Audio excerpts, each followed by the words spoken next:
Welcome back. Your textbook treats this zigzag skeletal structure like a 2D drawing, but it actually looks like this. If you can't translate a 2D drawing into a 3D molecule in your head, you are going to struggle with organic chemistry. So let's build up your 3D vision. We will be converting these skeletal structures into perspective formulas, which are also called wedge-and-dash structures.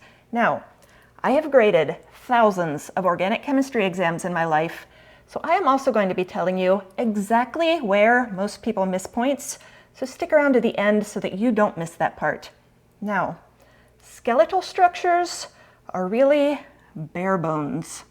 Carbons and the hydrogens attached to carbons aren't actually written in, they're all implied.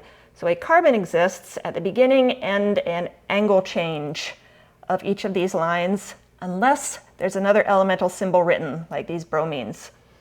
And as for the hydrogens attached to these carbons, we just assume that the octet rule is met. So this carbon, for example, one other bond is drawn, so that would need 3 hydrogens. We just figure it out by process of elimination. So this is what our molecular model of 2,3-dibromobutane looks like. We have 4 black carbons in a zigzag, 1, 2, 3, 4. 2 green bromines, carbon 2 that is going away from you, carbon 3 that is going towards you, and all of these hydrogens are in yellow. None of these hydrogens were actually drawn on our skeletal structure. And perspective formulas are used to, get this, show perspective. So the whole point of them is to show 3D arrangement in space. So in both skeletal structures and perspective formulas, you'll see dotted lines, meaning a bond going away from you, and a wedge, meaning a bond going towards you.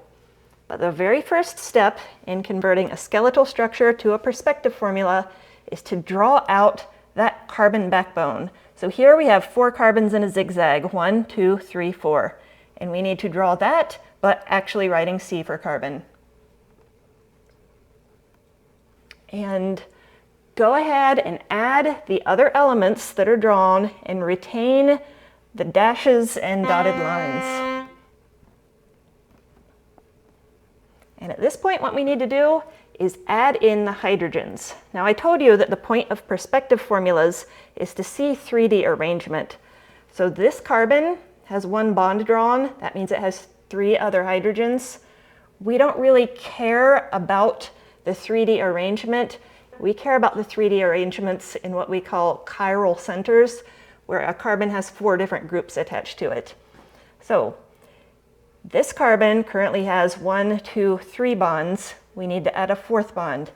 If 2 of them are in the plane of the board, 1 of them is going away from you, the other one needs to be going towards you. So I'm going to draw a hydrogen as a wedge.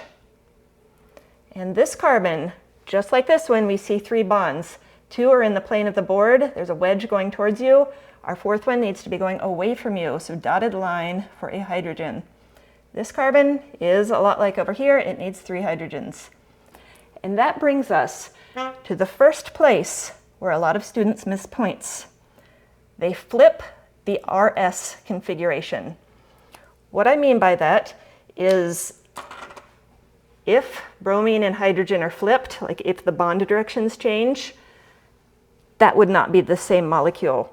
So what we need to do to avoid this is to assign R or S configuration to the chiral centers in our skeletal structure and make sure they stay the same for our perspective formula.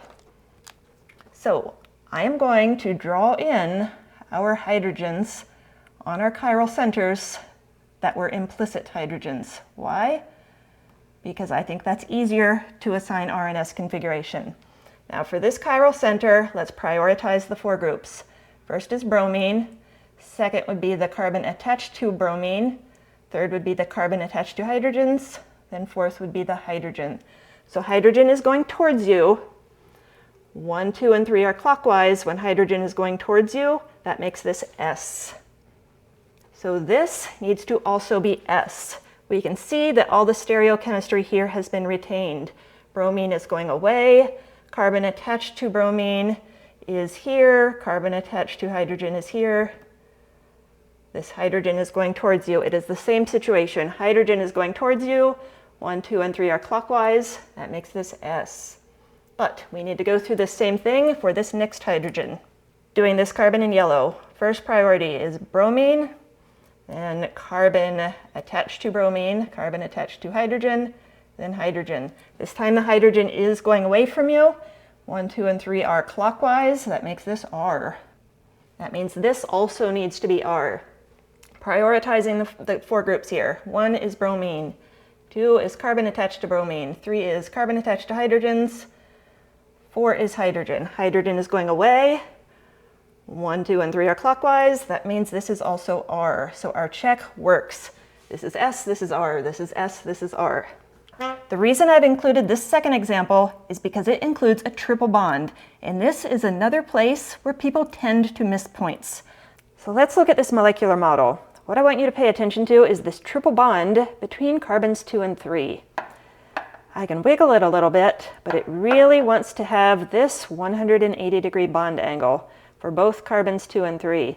So we actually have 4 carbons in a row that are in a straight line. So in our skeletal structure, we had 2 extra lines above and below the bond for carbons 2 and 3 to show a triple bond, but it was all one big straight line showing a total of 4 carbons, and carbon 5 finally gets an angle change. So let's just number our carbons to be really clear. In a straight line, we have 1, 2, 3, 4, and over here we have 5. But our procedure for drawing the perspective formula is pretty much the same, but we need to retain this big linear portion. So I am drawing 4 carbons in a straight line, then an angle change for our last carbon. In between carbons 2 and 3, I need a triple bond. Carbon 4 has this bromine on a dotted line, meaning going away from you. And from here, what we need to do is add the hydrogens.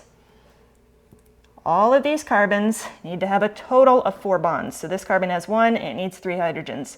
This carbon has 1 bond, it needs 3 hydrogens.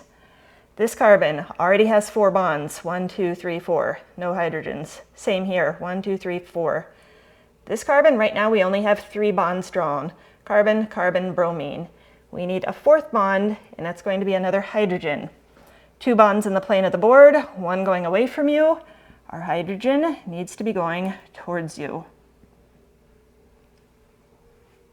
So you can now turn a skeletal structure into a perspective formula. But on your exam, you'll often have to do this in reverse too, taking a complex 3D structure and flattening it like a pancake into a skeletal structure. And that trick is in my next video.